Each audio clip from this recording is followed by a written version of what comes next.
Dari yang saya muliakan, isu terakhir yang saya nak bangkitkan pada hari ini berkisar juga tentang pilihan.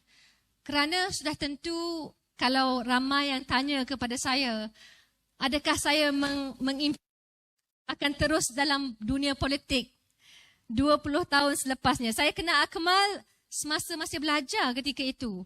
Kemudian sekarang dah menjadi ayah, ya. Memang dah lama sangat ya kita bersama dalam dunia keadilan ni. Tapi nak maklumkan, kita terus kenapa? Kerana kita percaya bila kita lakukan perubahan, ia adalah merupakan satu perjuangan untuk mengubah masa depan rakyat. Saya bukan nak keluarga saya sahaja ya mendapatkan keadilan. Di keadilan ini dalam fardu kifayah adalah keadilan juga untuk memastikan semua orang ada peluang kepada pekerjaan, latih tubi dan sebagainya. Kembali kepada pekerja dan juga generasi TVET.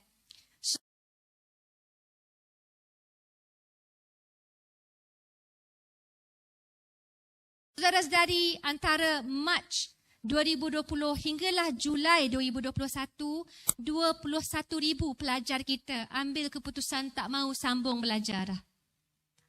Semasa pandemik, mereka tak mahu sambung yang berlaku, mungkin mereka mahu belajar. Jadi jalan bagi merancangkan industri supaya 400,000 anak Malaysia, anak Johor di Singapura itu diberikan perlindungan dan peluang. Maka latih tubi, sama ada upskilling. Upskilling program sekarang hanya untuk pekerja yang berdaftar dengan syarikat yang sah bawah HRD Corp. Kalau saudara-saudari merupakan pekerja dalam sektor informal, tak ada jaminan, nak latih macam mana, nak upskill bagaimana. Maka inilah antara apa yang kita tawarkan dalam tema Ayuh Malaysia. Kita panggil kerana kami pun sebenarnya nak memujuk diri kami. Ya, kami pun nak pastikan tak apa. Kadang-kadang dalam perjuangan dalam hidup sudah tentu kita akan ditimpa kesusahan. Kalau tak jatuh, manakan boleh kita bangkit semula. Kalau tak sakit, manakan kita boleh rasa kemanisan bahagia. Jadi sudah tentu pengalaman ini alhamdulillah peluang. Peluang untuk kita membuat dasar program disatukan dengan gerakan yang ikhlas dalam melawan Barisan Nasional dan Perikatan Nasional. Maksudnya kita kena ada teras keikhlasan itu. Ya, saya dalam dasar itulah ya daripada malam ini kalau first di Johor Bahru, kemudian kita pergi ke Simpang Renggam, insya-Allah saya punya girl squad. Insya-Allah sampailah dengan selamat ya. Kita mahukan tema-tema yang saya sebut tadi dipilih oleh rakyat yang kita pertandingkan untuk mengutamakan dasar dan program pelaksanaan supaya iklim yang ekstrim. Bukan sahaja hujan yang turun dengan lebat, tapi haba yang sangat ekstrim. Di Malaysia sekarang, kita dah banyak hari cecah 32 degree Celsius. Dulu beberapa hari je lebih 32 degree Celsius. Siapa yang kerja di pejabat ada penghawa dingin, tak apa lagi. Mereka yang kerja di luar, ya, terpaksa berhadapan dengan risiko sakit akibat cuaca yang sangat panas. Dan dalam konteks ini, perlu ada keutamaan jelas bagaimana kita akan guna pakai dana untuk memastikan muka bumi boleh menahan sedikit cabaran dan pekerja dapatlah hidup laksanakan tugas dengan berkualiti. Ini antara tekad utama yang kita lakukan dan kita akan laksana juga di peringkat negeri-negeri Pakatan Harapan. Tapi khusus bagi dasar peringkat nasional, ianya bukan mudah. Kerana kita berhadapan dengan NADMA. Saudara-saudari pernah dengar nama NADMA? Akta pengurusan bencana pun belum disiapkan lagi. Yang dijanjikan pada bulan Mac lepas. Bayangkan, itu saya sebut, kalau sibuk berpolitik, tak fokus tentang ini, tak mungkin dapat laksana. Kena ada kesungguhan politik bagi memastikan ini dilaksanakan dalam 100 hari pemerintahan. Because extreme climate weather memberi kesan yang sangat negatif, bukan pada T20 sangat. T20 orang kaya-kaya duduk kat kawasan tinggi. Orang B40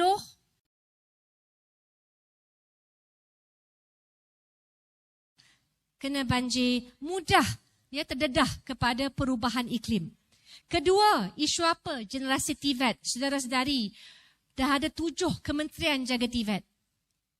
Saya rasa daripada dulu, tukarlah Perdana Menteri, sekejap PN, sekejap BN, tapi masih tidak ada kesungguhan. Kerana apa?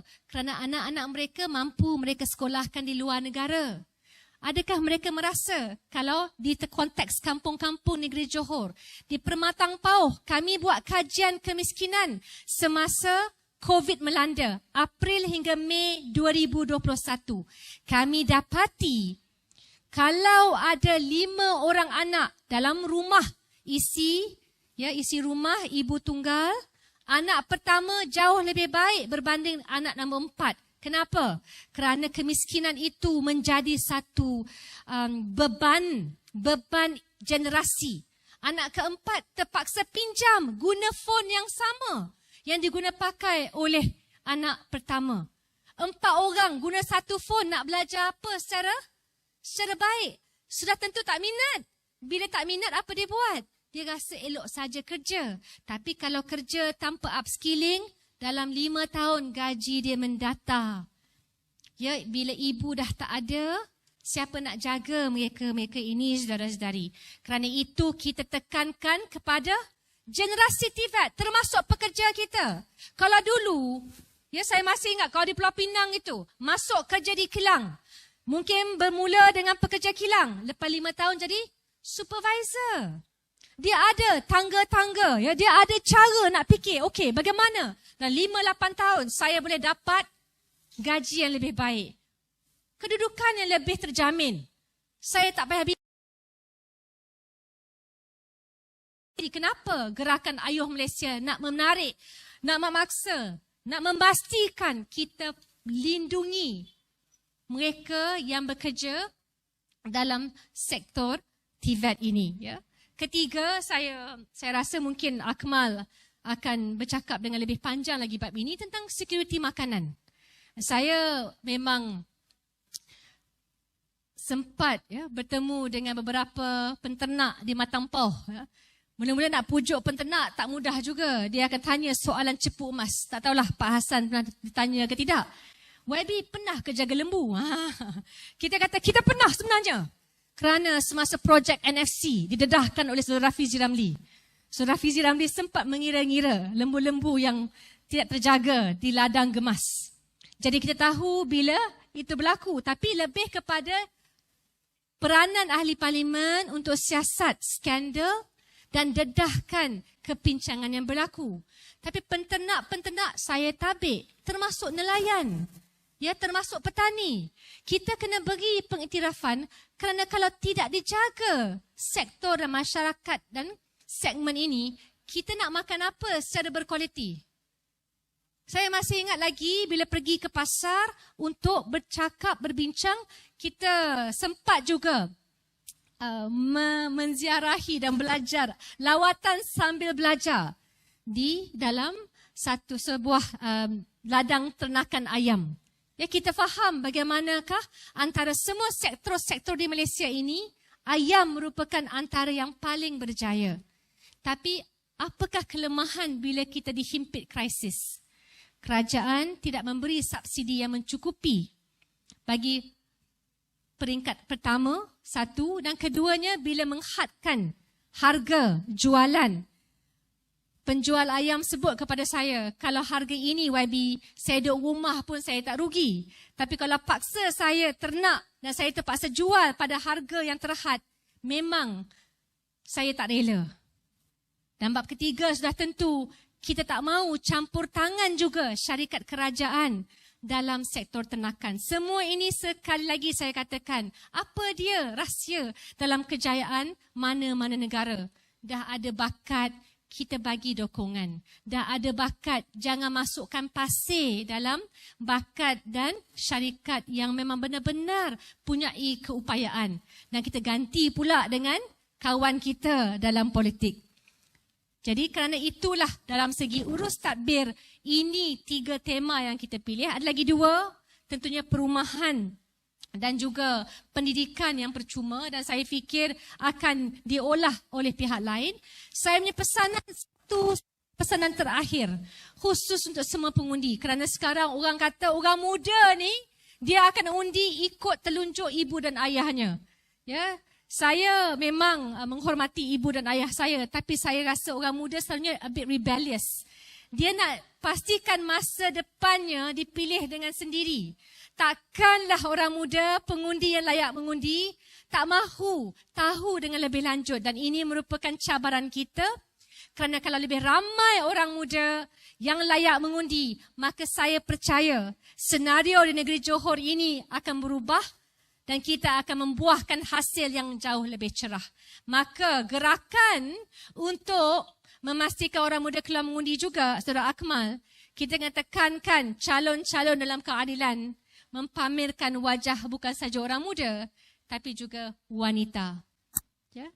InsyaAllah ini antara hasrat, walaupun saya bukanlah pemutusnya, yang pengarah pilihan raya Rafizi Ramli, tapi sebagaimana kita pengundi boleh desak, Ahli Parlimen Pematang Pauh juga akan mendesak demi kita melaksanakan yang terbaik, kita mencalonkan yang terbaik, dan insyaAllah kita mengubah masa depan Malaysia ke arah yang lebih baik dalam pilihan raya yang akan datang.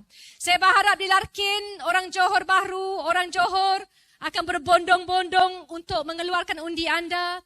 Saudara-saudari, bukan mudah sampai ke tahap ini. Dan saya percaya kalau kami boleh bertahan, ia hanyalah kerana kesudian saudara-saudari mendengar, memberi dokongan dan bersabar bersama kami selama kami berkecimpung dalam dunia politik. Semoga Allah Subhanahu Wa Taala memberkati usaha kita. Semoga kita ketemu lagi. Dan insya-Allah jangan lupa keluar mengundi. Wabillahi taufiq wal hidayah. Wassalamualaikum warahmatullahi wabarakatuh.